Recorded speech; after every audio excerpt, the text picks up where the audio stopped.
Hey, what's going on? This is part 3, I guess, of my ramblings.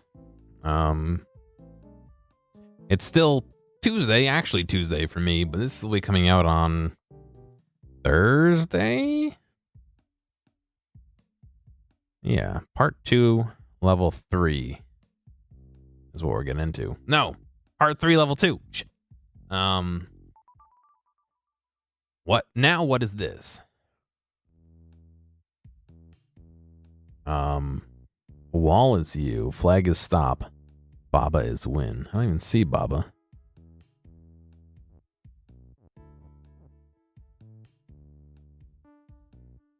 I guess maybe Baba has to be me. But, I guess for today, I don't really know if I have too much to talk about.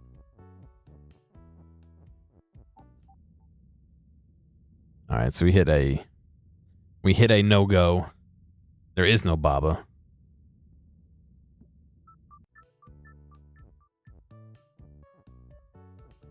I mean, these levels aren't too crazy yet, but today is still actually Monday, even though this comes out Thursday, and I don't know. I figured I'd talk about what I did today. Obviously, I had work. Because of some strange sleeping schedule, I was actually up at a fairly normal time instead of, sleeping in. Usually I should be getting up at 6, but I end up getting up at 6:30-ish, and subsequently being microseconds late for work. Of course, I wouldn't be more than a microsecond late ever. But today I actually got up at like 6:05, 6:08, somewhere around there. And I don't know, I managed to still be a microsecond late for work. I think when I get up early, my body like adjusts the length of time I have to get ready to like compensate. I don't know. But ended up going to work, and I wasn't very fond of the way the office was left. At night, some people close the office, and there's just some things that were at a place that seemed like easy things to fix. Like, part of the closing procedure is to restock the printer with paper and restock the stapler with staples, and put staples in the pouch next to the stapler, because that is an area that the students on campus have access to and use. That machine prints out thousands and thousands of pages a day, like literally thousands of pages a day. And so the printer was filled, but it was off, which that printer should never be off. And the stapler was completely empty, and the pouch of spare staples was completely empty. So that was a little annoying. I mean, it's easy enough to fix. It took me 30 seconds to fix it, but it's one of those things, like, if I hadn't noticed, if I hadn't personally gone to check, I would have had a line of a million students saying, hey, the printer's not working, so that was a little annoying. But the big thing that annoyed me, and I'll say right off the bat that I am not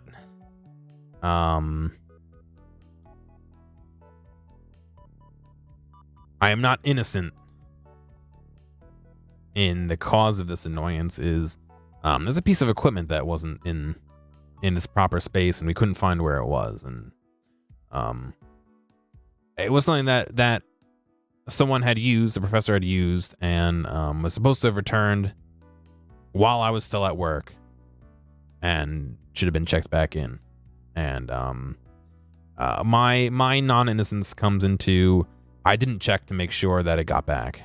I've been kind of not struggling, but finding it difficult to strike a balance between actually doing all the office work myself and delegating it to the student workers we have. I'm trying to do less of it myself, because if I'm doing all the work, why do we have students?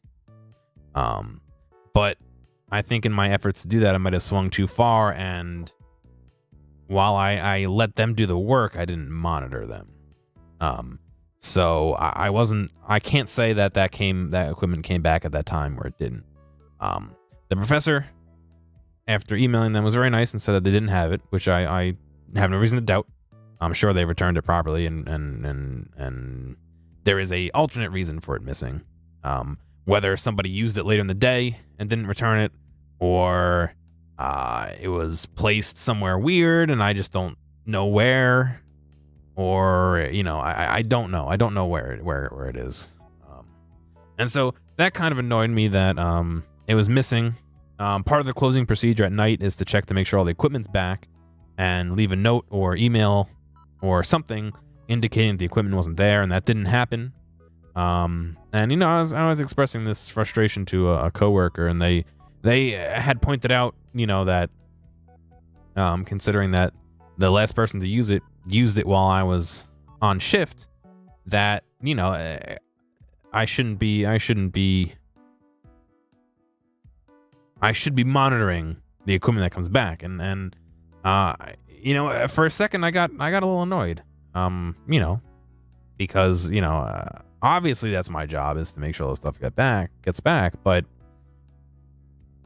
it felt weird not being blamed, because he wasn't blaming me, but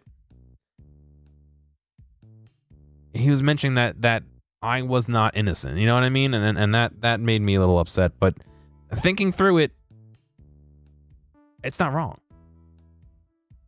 I'm trying to figure out what happened. I can't say for sure that equipment was returned at that time. I did not personally handle it, and on top of that, I didn't watch. I didn't double check to make sure all the equipment was there. I trusted in whoever was receiving the equipment to make sure it was there, and I have no reason to doubt that the equipment wasn't there. So for all I know, it was returned at that point. I don't know, but it's just, at first I was frustrated and a little annoyed that the equipment was missing, but then I was frustrated and annoyed that someone pointed out that I was not innocent.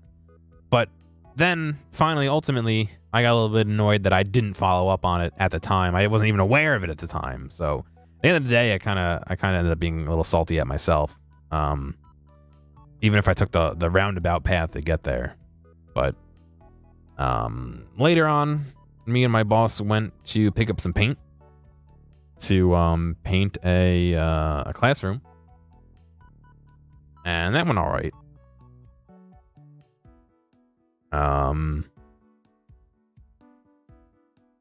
And we also went and picked up a bunch of rocks, which sounds dumb when I say it that way. We went to Home Depot and bought some gravel, some land infill, some rock, crushed rock as it was, crushed marble it actually was, in order to make kind of like a pseudo gravel parking bed for the golf cart that we have at work, which is owned by our department. Right now we're parking it outside of my building, but the place that we're parking it is like literally 80% dirt, maybe like 3% rocks, maybe like 2% moss. And I guess the remaining 15% would it be is like glass and like rebar sticking out of the ground and like some ceramic pipes that broke and they're sticking out of the ground. Like it's literally like, I don't know how these tires are not popped yet. I have no idea. So we went and bought 15 bags of crushed rock. I don't know how else to say it. To lay down. Trying to see if I can find it. Crushed rock.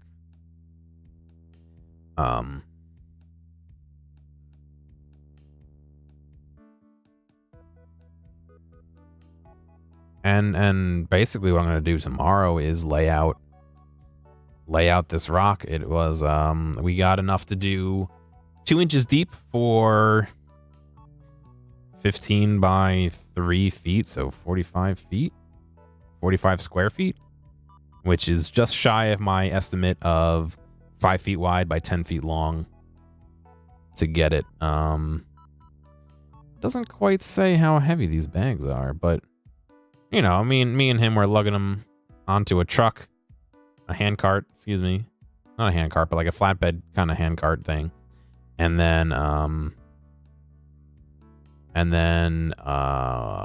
putting them into the back of my truck. And we bought some plants for the offices. But yeah, tomorrow I get to do that and hopefully cover up all that glass. Maybe make it a little bit more of a permanent parking spot. I'm also trying to get electricity ran. They want a dedicated 20 amp circuit for charging the vehicle. Right now, I don't have a dedicated 20 amp circuit. The heavy duty electric cord, extension cord that I bought, I checked to make sure the female end was correct. Because they have all, I think they're called like NEMA. Different types of plugs, basically. You've seen the different ones. Some have multiple prongs. Some have prongs that are slanted instead of straight up and down. Some of them have one straight up and down, one at a right angle. All these different types of plugs. And they all are basically keyed so that different types of ratings of electricity can be used and plugged in. I checked the female end. The female end was your normal everyday wall socket type looking plug, which is what we need for the charger. But the male end is one vertical, one horizontal plug, which signifies a 20 amp circuit. And there is no plug for that anywhere nearby because there's no dedicated 20 amp circuits. So I messed that up. And my options are to get a special 20 amp plug put in, which is what I want to do, because right now, like I said, we're charging it off of some shared circuit and I'm running it through a 15 amp extension cord, which is not what it should have. That's something that I kind of have to monitor while it's there to make sure that nothing goes wrong. It doesn't melt or overheat or anything. Or to continue what we're doing, using this incorrect equipment and just keeping an eye on it. Thankfully the cart seems to get, I don't know how to even say this. Every percentage of the battery seems to net us about a mile's worth of driving. So the odometer says it's gone about 35, 40 miles, and I charged it last at about 68%, back up to 100. So we're getting about 1% battery charge per mile. So it's not something that I have to fucking every day plug in and be like, oh, damn, I gotta watch it. I charged it once in the last month. So it's not too crazy, but at the same time, it's not right. You know what I mean? The third option is I can purchase the correct plug, hack the end off, wire it up, and use that. But do they sell like 20 amp rated plugs like that? I don't know. I have to look it up and get the right plug now. And as I said in that video where I was doing the capacitors, buying the correct equipment is my big downfall. I can take stuff apart, I can put it back together, usually in the same way that I took it apart. I can usually fix things. I mean, I fixed my preamp, which is on YouTube if you want to watch that. In the middle of fixing this monitor, I fixed the dishwasher at my parents' house. I fixed tons of stuff. I'm if women can't find me handsome, they definitely find me handy. But it's ordering the objects that burns me every time. I ordered 3 wrong capacitors for the preamp, which I'm gesturing to, like you can see it. And I was buying the expensive ones, the ones that are rated for higher heat, because that's what usually makes these go bad. And they're like $4 or $5 a pop. I must have spent like $30 on fixing this thing. Granted, I would have been paying probably like $150, $200 to send it out to get fixed, at $60 an hour labor plus shipping plus parts. But, it took me a while to get it because I had to buy, I bought the caps and I paid for shipping and I waited and it shipped and it was wrong. And then, I got the other ones and they still weren't completely right. One of the 2 was the wrong size, but it still fit, thankfully. Not as well as the original, but it still fit. But, I'm just saying it's not a foolproof plan. So I don't want to do that. And plus I don't want to be responsible for anything bad that happens if I wire that. Not that I wire the plug wrong, but if I don't get it perfect, or on top of that, it's still a shared circuit. It could be a 15 amp circuit that's shared with the lights, with the, that's right next to the garage bay doors for the loading dock that, roll up and down on a motor.